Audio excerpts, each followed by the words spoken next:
noche para con todos ustedes. Que la paz y la gracia de Dios siempre habite con nosotros. Amén. Ya.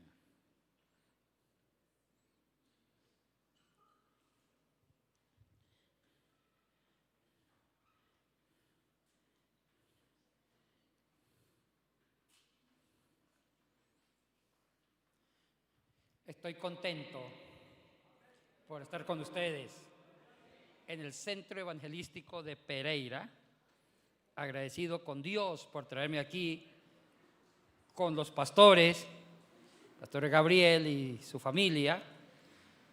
También conozco al pequeño Marcel, ¿sí? Siempre lo conocí desde pequeño. Y muy contento porque Giovanni nos invitó un caldo de costilla. Después de la... Bueno, hermanos, quiero traer un mensaje que va en torno al fortalecimiento de la iglesia, la congregación. Y estoy convencido que aquí hay una linda y hermosa iglesia. El Centro Evangelístico de Pereira siempre es una bendición de Dios para la ciudad. Y créalo, pastor, que yo sí veo algunos cultos y escucho algunas prédicas, porque como lo dan en vivo, y siempre he escuchado a varias prédicas, y ha sido de mucha bendición, inclusive para mí, también para algunos estudiantes del Semisud, estar conectados por Facebook con el Centro Evangelístico de esta ciudad. Siempre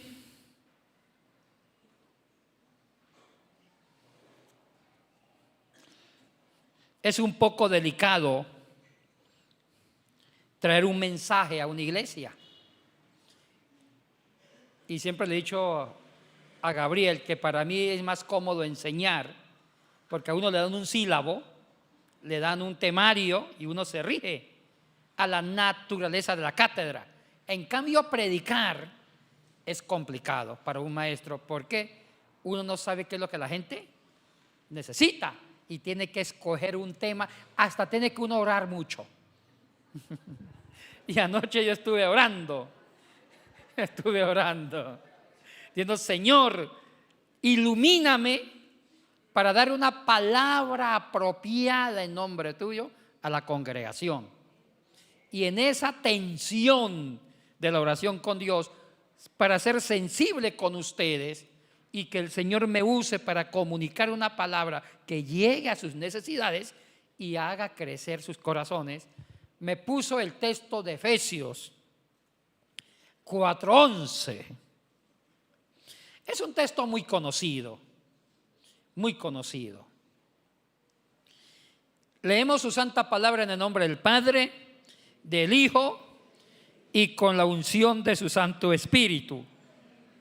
Y dice: y Él mismo, o sea Cristo, y Él mismo constituyó a unos apóstoles, a otros profetas, a otros evangelistas, a otros pastores y maestros.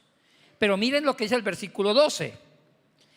¿Para qué constituyó 5 ministerios? Vamos al objetivo. Lo encontramos en el versículo 12. Dice: a fin de perfeccionar a los santos para la obra de él. Vuelvo a repetir, con el objetivo de perfeccionar a los santos para la obra del ministerio, para la edificación del cuerpo de Cristo. Y miren lo que dice el 13: hasta que todos lleguemos a la unidad de la fe y del conocimiento del Hijo de Dios, y a un varón perfecto a la medida de la estatura de la plenitud de Cristo. Tremendos los objetivos que nos describe Pablo por el hecho de constituir 5 ministerios. ¿Y para qué sirven los 5 ministerios? Para el perfeccionamiento del cuerpo de Cristo, para el conocimiento más profundo de Cristo, para la unidad de la fe. Oiga, y podemos seguir leyendo. Miremos el contexto de esta carta. La carta a los Efesios es una carta extremadamente eclesiástica. Si ustedes observan en todas las cartas paulinas, Pablo tocó todos los temas teológicos, agotó la agenda teológica.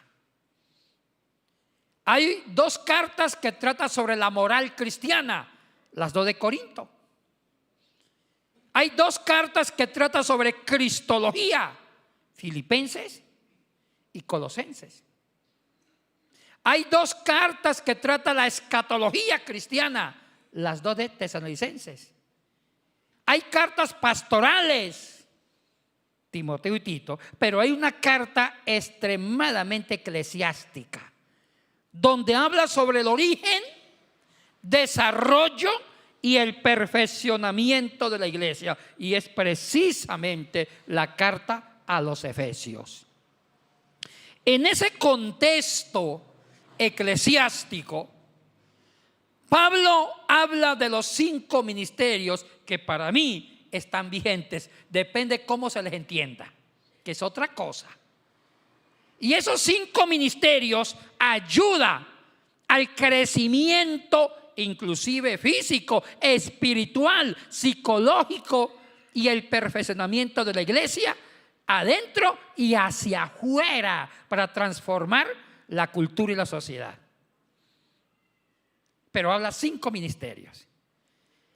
Antes que me lo pregunten, me adelanto. Hay una pregunta que me lo está diciendo por telepatía. Sí, Ángela, ya entendí. Ella me dice, esos 5 ministerios son para los que son consagrados dentro de la iglesia, para quienes aplica. Oye, buena pregunta, Ángela, buena pregunta. ¿Para quienes aplica? ¿Solamente para los ungidos? ¿Para los llamados? ¿Para quiénes? Y yo le respondo, para todos.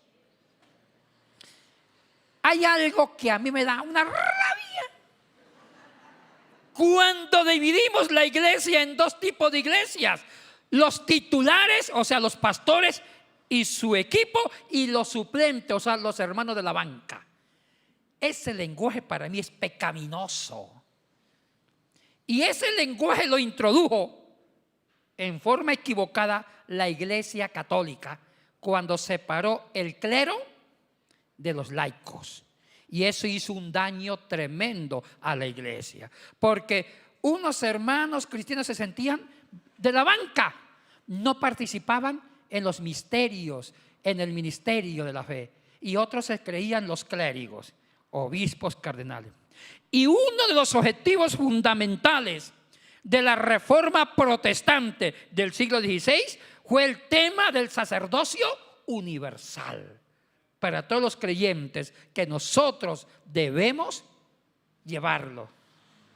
Entonces, ya evitemos ese lenguaje malo. Hermanitos de la banca y los líderes. No es así. Todos somos titulares. Todos. Y todos debemos estar involucrados en un ministerio, no para dividir, cuidado, ni para cuestionar el plano organizacional de la iglesia, no, sino para sumar fuerza y ser un cuerpo de Cristo que busca la transformación interna, y también caminamos hacia el ejemplo, hacia una transformación social. Y sobre eso se fundamentan los 5 ministerios. Empecemos a ver uno por uno. Empecemos con el primero, ¿les parece bien? Y terminamos con el último. Una pedagogía efectiva. Empecemos con un ministerio, el primero, que dice: y él mismo constituyó a unos apóstoles. Ay, Pastor Gabriel, nos topamos con uno que están abusando de ese. Ustedes han escuchado que hay para mí, con todo respeto, pero para mí eso se llama secta. Hay una secta que nació de nosotros los cristianos que se llama los apóstoles y que está de moda en el mundo hispano de los Estados Unidos, el ministerio apostólico, y está de moda en Centroamérica y está creciendo en el Caribe, y no sé si en Colombia también tiene fuerza. Los grandes apóstoles, se levantan los apóstoles y dicen: nosotros somos los apóstoles, y tratan de fundar mega iglesias y trata de someter a todos los otros ministros debajo de ellos. O sea que debajo de ellos están los profetas, maestros, pastores y evangelistas.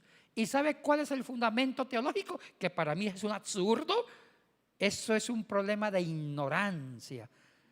Ay, como dijo el padre Chucho, la ignorancia es atrevida. ¿Y saben cómo lo fundamentan? Porque está de primero.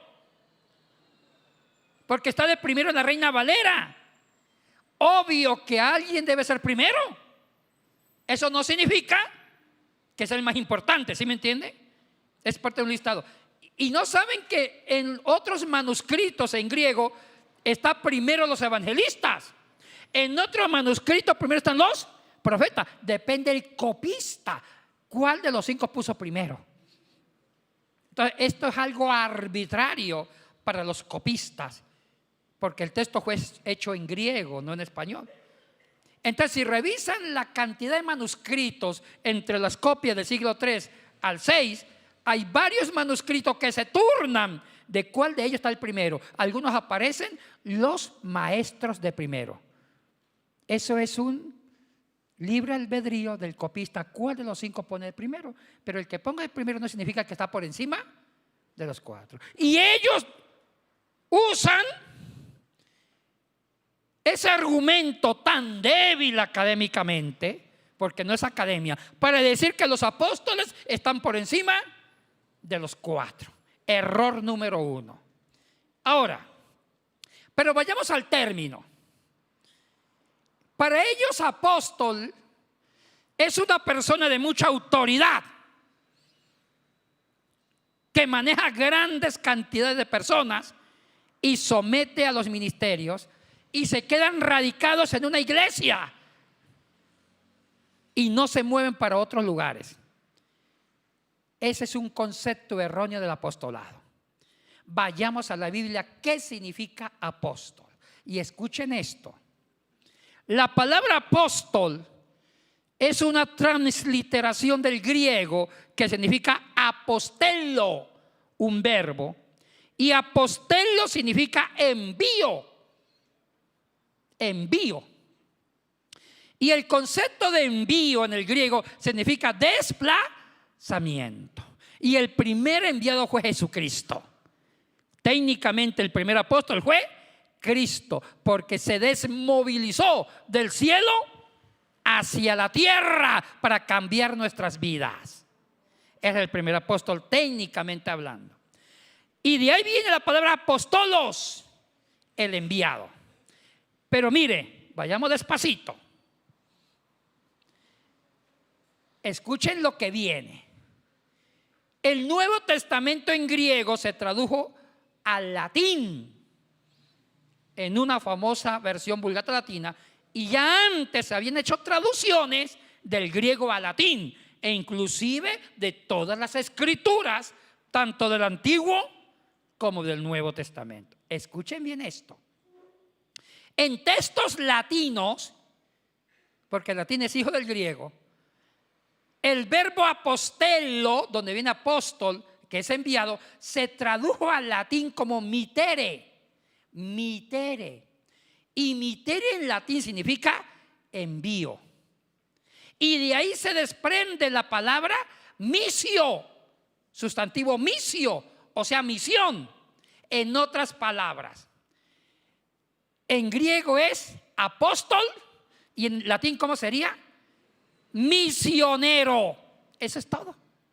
O sea, que los auténticos apóstoles en griego son los misioneros. Esos son los apóstoles. Pero por falta de conocimiento básico, pensamos que los misioneros son diferentes a los apóstoles. Mentira del diablo. Como dijo Gigi Ávila, Dios reprenda al diablo. ¿Sí? ¿Sí? Y esto es un error garrafal. Porque si los misioneros son importantes, ¿por qué no dicen en Efesios? O sea, alguien dijo, pero pastor, falta un sexto grupo, un sexto ministerio, los misioneros. Oye, buena pregunta. Digo, no, lo que pasa es que los misioneros son lo mismo que los apóstoles. ¿Quedó claro la etimología? Entonces, una posible traducción sería así. Una traducción más contextualizada sería: y Dios y Él mismo constituyó a unos misioneros, a otros profetas. Pero es la misma chicha en diferente vaso. Es como decir Peter en inglés y Pedro en español. Es lo mismo. Ahora, el apóstol, que es en griego, la palabra apóstol es una derivación del griego, y misionero del latín, que es lo mismo. Es un ministerio muy importante, porque el misionero, que es el apóstol, se desplaza a grandes lugares llevando el evangelio. El apóstol o misionero tiene que desmovilizarse, ir a culturas difíciles hasta morir en nombre de Cristo para llevar el evangelio. O sea que el ministerio apostólico sí está vigente, no en el falso concepto de apóstol con el que nos han vendido, ese no, sino los propios misioneros. Hay misioneros que han dejado todo, comodidad en Occidente, y se han ido al mundo islámico, y muchos de ellos han muerto en la pobreza, en las persecuciones, en situaciones precarias. Eso es un apóstol, porque el auténtico apóstol lleva las marcas de Jesucristo, el sacrificio, y están dispuestos a dar la vida por el evangelio. Entonces pregunto, ¿necesitamos el ministerio de los apóstoles?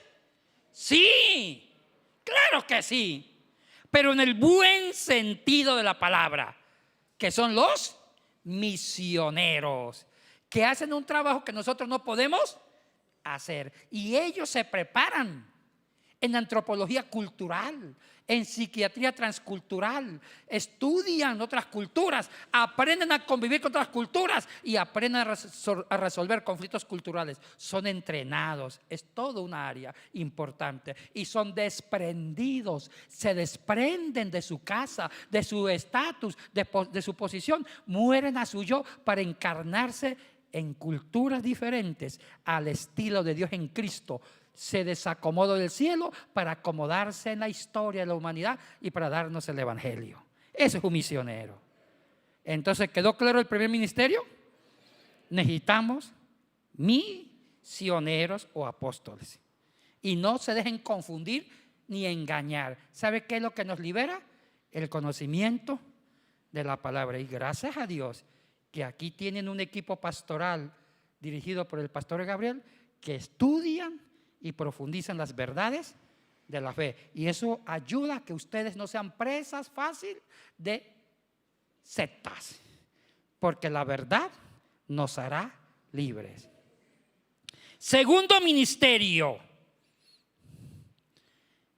otro enredo: los profetas.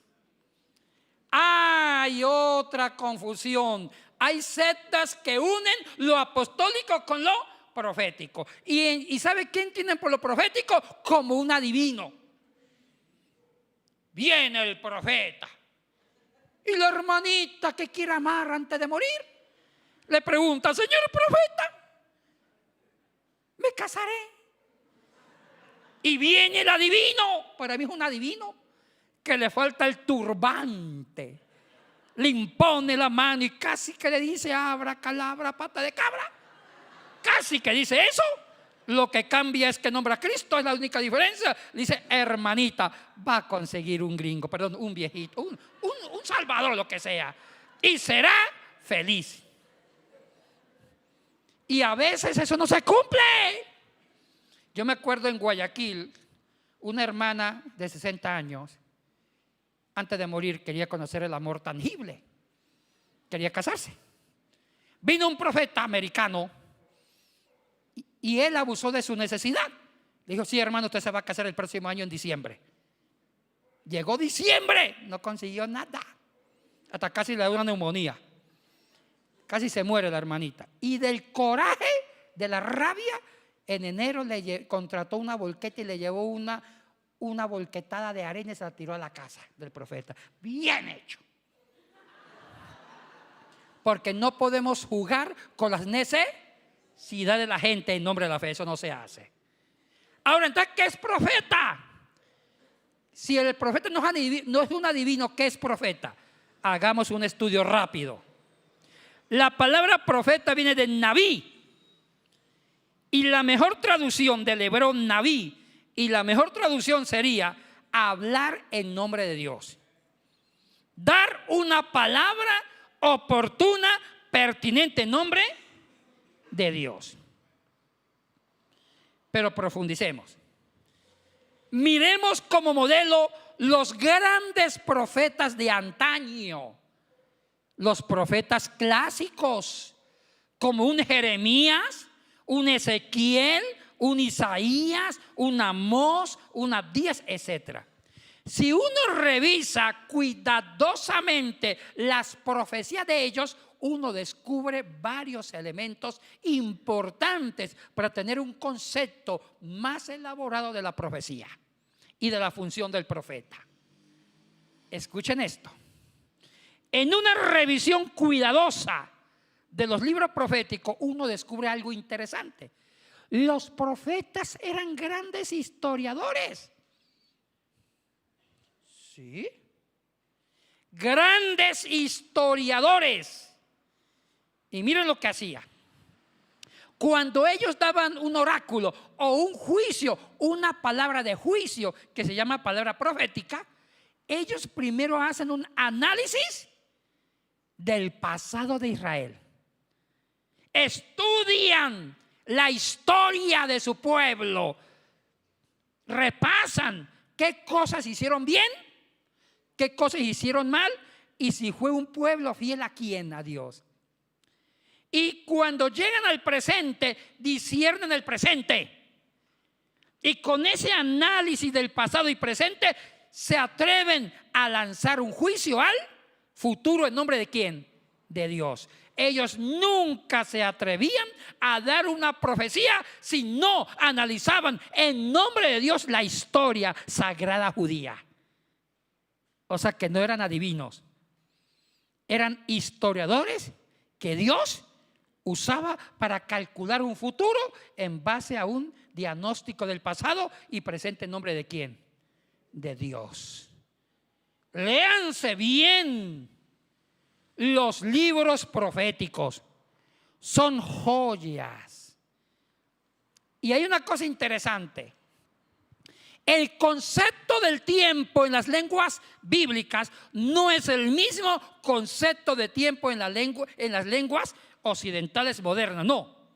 Para nosotros, el pasado es pasado, como que algo que no tiene que ver con el presente. El presente es aislado del pasado y el futuro aún no viene. O sea que concibimos tres bloques de tiempos que no coinciden. Así más o menos pensamos nosotros. No así en las lenguas antiguas, en su estructura morfológica. No así en el griego, hebreo, arameo ni latín. No. Para ellos el pasado condicionaba el presente. El presente era el resultado ¿de qué? Del pasado. Y el futuro era la progresión del presente. Es por eso que la profecía seguía esa línea ascendente. Examinar el pasado para entender el presente y así, en nombre de Dios, proyectaban el futuro. Pero miren las profecías. Cuando ellos daban una profecía, invitaba al pueblo al arrepentimiento. Si se arrepienten, Dios no castigará. Siempre las profecías tenían una dosis de esperanza a que el pueblo volviera a rehacer su camino. Ahora sí la pregunta es, ¿necesitamos profetas? Sí. Porque los profetas son visionarios, denuncian el pecado, la injusticia social. El profeta nos recuerda lo que estamos haciendo. El profeta nos pone delante de Dios y nos enseña a enderezar el camino. El profeta denuncia el pecado. El profeta describe lo que está pasando, describe las enfermedades sociales. El profeta habla en nombre de Dios. Necesitamos profetas que denuncien las artimañas del demonio que se está filtrando en muchos temas, como hablamos anoche, como la bendita ideología de género. Y necesitamos profetas que ayuden a denunciar las acechanzas del diablo que está adquiriendo otros rostros. Yo le decía anoche al pastor Gabriel, en el pasado el diablo se manifestaba con posesiones, ahora el diablo está más peligroso. Se está manifestando con ideologías que va dañando toda una estructura social y cultural. Ahora el diablo está más peligroso que antes, más peligroso. Entonces, le pregunto a ustedes, ¿necesitamos de profetas? Sí. ¿En qué función? Que denuncien las injusticias sociales, que denuncien el pecado, que hagan análisis sociológico, histórico de la situación del pueblo, de la sociedad, ¿en nombre de quién? De Dios, para que la iglesia focalice su predicación a corregir esos males. O sea que necesitamos misioneros y apóstoles para la perfección de los santos. Tercer ministerio, evangelistas. Los evangelistas en la iglesia primitiva eran los que estaban ligados con el queruzo o el querigma. Eran los que anunciaban, los que daban el primer anuncio de salvación. Eran los predicadores. Los que saben teología, hay una palabra que se cuajó en la historia de la teología en la iglesia primitiva: el querigma. ¿Y qué es el querigma? Viene del verbo queruzo, que significa dar el primer anuncio salvífico al pueblo. Eso eran los predicadores, los que se iban a predicar en diferentes lugares. Ahora se llaman evangelistas. Sí, necesitamos evangelistas. Y sé que esta iglesia lo ha hecho muy bien. Van los sábados a los parques, a las plazas, a hacer una proclamación pública del evangelio para que el mundo conozca el anuncio de la salvación. Queruzo, querigma. O sea, que si hay personas que le encanta el evangelismo, esta iglesia lo ha hecho muy bien. Y si hay alguien que le encanta la profecía, ya saben cómo ser profetas. O si alguien quiere ser misionero, Arabia los espera, Mongolia, el Congo, y también dentro del mismo Colombia se necesitan misioneros. Hay culturas nuestras. En el Gula, por lo menos, yo estoy aterrado. En uno de los pueblos más hermosos de Colombia, Teruel, no hay una iglesia panamericana. O sea que hay muchos rincones de Colombia que no hay iglesias. O sea, necesitamos misioneros. Misioneros. ¿Cuántos ministerios llevamos? 3. Oye, ya con esos 3 es más que suficiente, ¿sí o no? Necesitamos misioneros, evangelistas, profetas que den una palabra de Dios, en nombre de Dios, en medio de la sociología, de la historia, de la política. Palabras proféticas que corrijan la historia, la política, la economía, pero en nombre de ¿quién? De Dios. Oiga, y el profeta debe ser erudito. o la profeta debe desentrañar los males de la historia para en nombre de Dios enderezar la historia. Es la tarea del profeta. Cuarto ministerio, los pastores. ¿Cuál es la labor de un pastor? Se usa la figura, la analogía de los pastores de ovejas. ¿Qué hacía un pastor de ovejas?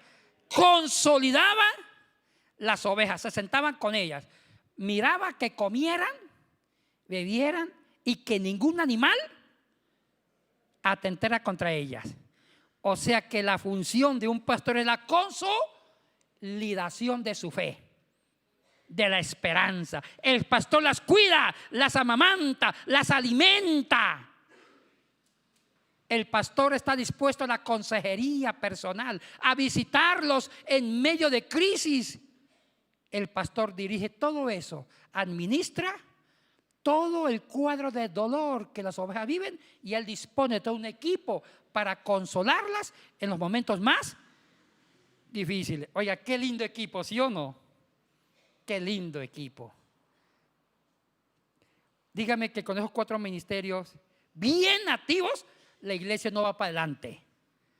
Pero ¿quiénes deben ser candidatos a los ministerios? Todos, todos, sin excepción.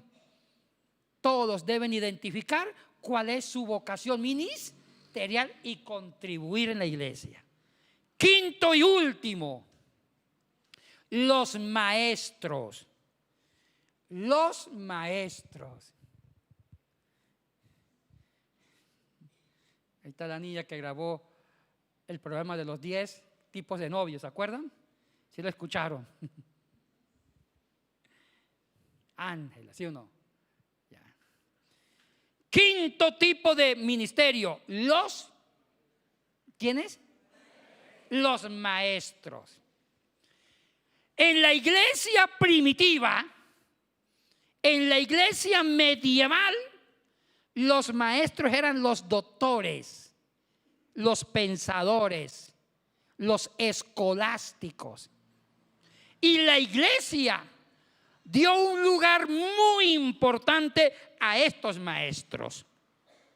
¿Cuál es la función de los maestros cristianos? Es de profundizar la palabra de acuerdo a las necesidades históricas, sociales, culturales, psicológicas, antropológicas, y también ser los defensores de la fe cuando las herejías, la apostasía, la incredulidad amenazan contra la fe. Salen los doctores a defender la fe. Los maestros requieren de cierta preparación para responder a su llamado. Ellos son como los apologistas.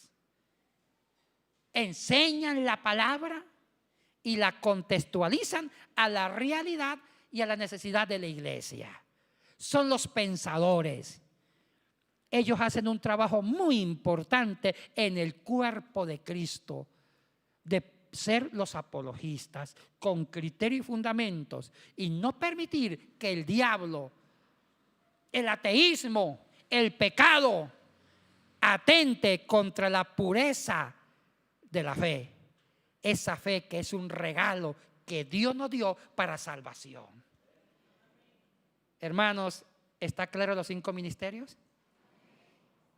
Todos nosotros debemos participar en uno de los 5 ministerios.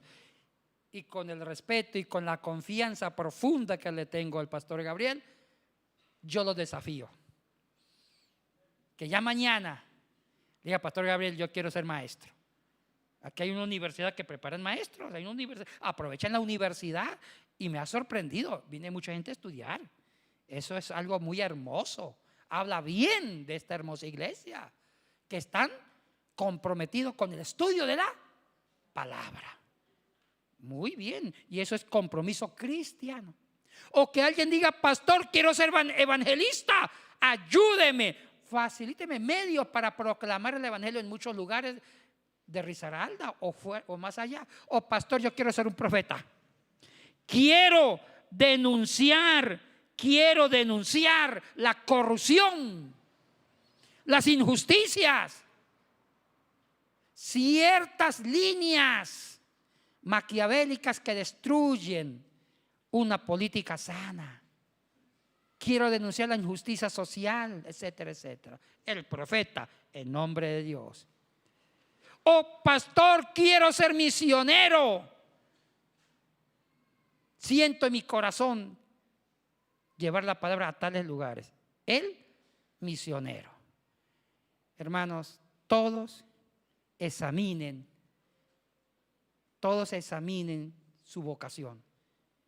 Dios le dio un ministerio. Descúbralo y póngalo al servicio de Dios a través de esta iglesia para el perfeccionamiento de los santos.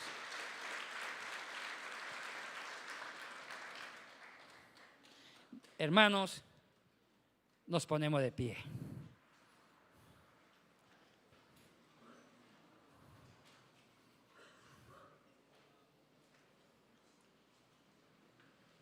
Oh amado Dios, pongo en tus manos a esta congregación, el centro evangelístico cristiano, Señor. Bendiga esta iglesia, prospérala en santidad, en conocimiento de tu palabra, en un celo por cuidar la fe y la doctrina, Señor. Bendiga al pastor Gabriel, a su familia y al equipo pastoral, Señor, para que ellos sigan animándose y animarlos para que sigan en la obra ministerial. Y Señor, pido solemnemente que vaya poniendo un espíritu de discernimiento en cada corazón de esta congregación para que descubran cuál es el ministerio que ellos van a aportar para el crecimiento de los santos en esta obra, Señor. Todos tienen un ministerio. Señor, manda su Santo Espíritu para que ellos sepan discernir para qué ministerio han sido llamados, porque todos somos titulares, Señor. No hay cristianos de bancas, no. Todos trabajan en el engrandecimiento, en la proclamación de su palabra, Señor. Comprometa a esta iglesia al desarrollo del evangelio, Señor, ya sea como maestro, como pastor, evangelista, profeta o misionero, Señor. Bendiga esta congregación y bendiga cada corazón para que vayan descubriendo su vocación al ministerio, Señor. Que sea una iglesia donde no hay suplentes, ni banca, ni ministro, sino que todos son titulares. Todos ejercerán el sacerdocio universal de Cristo para la obra tuya, Señor. Señor, danos esa capacidad, esa convicción de entender el llamado, Señor. Gracias te damos en el nombre de Jesús. Amén y amén.